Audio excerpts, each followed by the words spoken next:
جی آپ کون؟ یہ نمبر کس کا ہے جناب؟ جس کو فون لگایا اسی کا رہے گا نا یار، آپ کو کس سے بات کرنی؟ ہاں، میں نے انٹرنیٹ پر ایک کتاب پڑھا بنام حدیث کے دشمن، اچھا، اسی میں ملا تھا۔ کیا آپ صوفی مفتی محمد کلیم رضوی بول رہے ہیں؟ ہاں میں ہی بول رہا ہوں اور میری ہی کتاب ہے، بولیے کیا کام ہے؟ ہاں جی، میں عبداللہ مدنی ممبئی سے۔ اچھا، آپ سے مناظرہ کرنا ہے، کہاں ملیں گے آپ؟ مناظرہ کیجیے گا؟ جی فون پہ ذلیل ہونا ہے یا میرے گھر کا پتہ دے دوں؟ ہاں، پتہ بھی دے دیجیے اور جو میں سوال کر رہا ہوں اس کے جواب بھی دے دیجیے۔ اچھا، ساکن آقا کا نام سنا ہے ممبئی میں؟ ہاں جانتا ہوں میں۔ گھاٹ کے اوپر ویسٹ، کرلا ویسٹ، اندھیری ایسٹ میں پڑتا ہے۔ اچھا، ساکن آقے کے پاس ہے 90 فٹ روڈ۔ ہاں ہاں 90 فٹ روڈ پہ ڈسوزا بلڈنگ، اس کے پیچھے ہے LBS نگر، لال بہادر شاستری نگر۔ اچھا اس کے پاس ہے ویشالی میدان، وہیں فقیر کا غریب خانہ ہے، قصر ابو حنیفہ۔ ہاں اچھا جی، اور نمبر یہی جس پہ آپ بات کر رہے ہیں مجھ سے، 9146 122 911۔ اچھا، اور کچھ تفصیل یہی دوں؟ ایک ہی نمبر ہے؟ یہی نہیں، اور ایک نمبر ہے 9820 9820 67270۔ اب اور بھی کچھ تفصیل دوں؟ ہاں نہیں، اتنا کافی ہے۔ انشاءاللہ جلد ہی ہم 10-20 علماء اہل حدیث آپ کی خدمت کے لیے پہنچ رہے ہیں آپ کے پاس۔ 10-20 ہی کیوں پہنچ رہے یار؟ پورا نجد اور اٹھا کر لے آؤ نا، پورا جامعہ سلفیہ اٹھا کر لے کر آ جاؤ۔ یہ دھونس اس کو دینا اتنے ہی کافی ہیں جو تمہاری قابلیت جانتا نہیں ہو۔ نہیں، ہم اتنے ہی کافی ہیں آپ کے لیے۔ اچھا، جی، اب کوئی کام کی بات ہے تو بولو ورنہ فون کاٹوں۔ نہیں ہے نا، یہ بتائیں یہ امام ابو حنیفہ نے کتنی کتابیں لکھی ہیں؟ اچھا، آپ نبی کو چھوڑ کے ان کی تقلید کرتے ہیں، انہیں امام اعظم کہتے ہیں، حالانکہ تحقیق یہ ہے کہ وہ 3 ہی حدیث سے زیادہ جانتے ہی نہیں تھے۔ ایسا ہے اب مولوی صاحب جی کہ امام ابو حنیفہ رحمہ اللہ نے جو کتابیں لکھی ہیں تو مشہور کتاب فقہ اکبر اور کتاب الآثار، اور اس کے علاوہ 15 کتابیں امام صاحب کی ہے، اور سب سے بڑا جو ان کی حیات کا کارنامہ ہے کہ انہوں نے علم فقہ کی تدوین کی، فقہ کو مدون کیا۔ اور ملا علی قاری رحمہ اللہ فرماتے ہیں کہ قرآن و حدیث سے امام اعظم ابو حنیفہ رحمہ اللہ نے 9 لاکھ مسائل حل کیے ہیں، اور اسی ان کے فقہ کی تدوین کی یہ برکتیں ہیں کہ لاکھوں کتابیں اب تک فقہ کی لکھی جا چکی ہے۔ ہدایہ، عالمگیری، در مختار وغیرہ، اور جس ہدایہ کا آپ لوگ رونا روتے ہیں نا، بڑے گندے مسائل اس نے بھرے ہیں اور بڑے تقریب اخلاق مسائل ہے، معاذ اللہ، وہ کتابیں آپ کے مدرسے میں بھی پڑھائی جاتی، اسی کو پڑھ کے تم بھی مولوی بنے ہو۔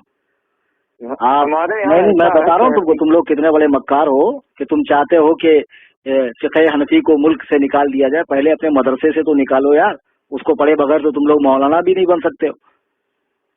اور دوسری بات، لوگوں نے جو 3 حدیث سے زیادہ نہ جانتا ہوں اسے آپ لوگوں نے اصغر بھی نہ بن سکا ہو، اور اسے آپ لوگوں نے امت کا امام اعظم بنا دیا۔ معاذ اللہ رب العالمین، ہم نے کیا بنایا؟ اللہ و رسول نے بنایا، پہلی بات یہ ہے، اور امام امت نے بنایا، امت کے بڑے بڑے فقہاء علماء نے بنایا جو صاحبان نظر تھے، سمجھے؟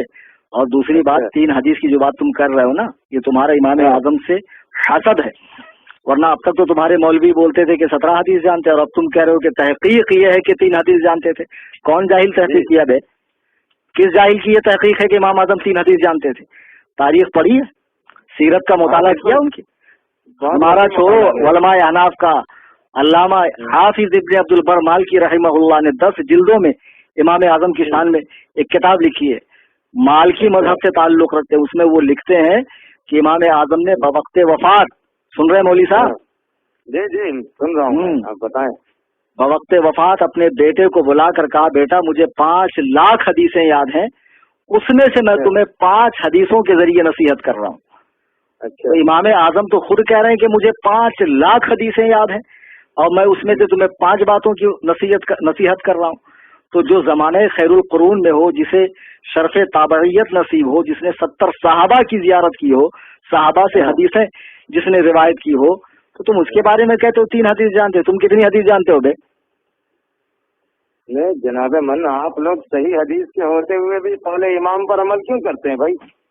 نہیں، ابھی تو تم پہلے وہی بات کرو کہ آپ کتنی حدیث جانتے ہو۔ ابھی تم نے کہا نا کہ امام کو، نبی کو چھوڑ کر امام کا اتباع کرتے ہیں۔ ہاں وہ تو صحیح کہہ رہا ہوں میں۔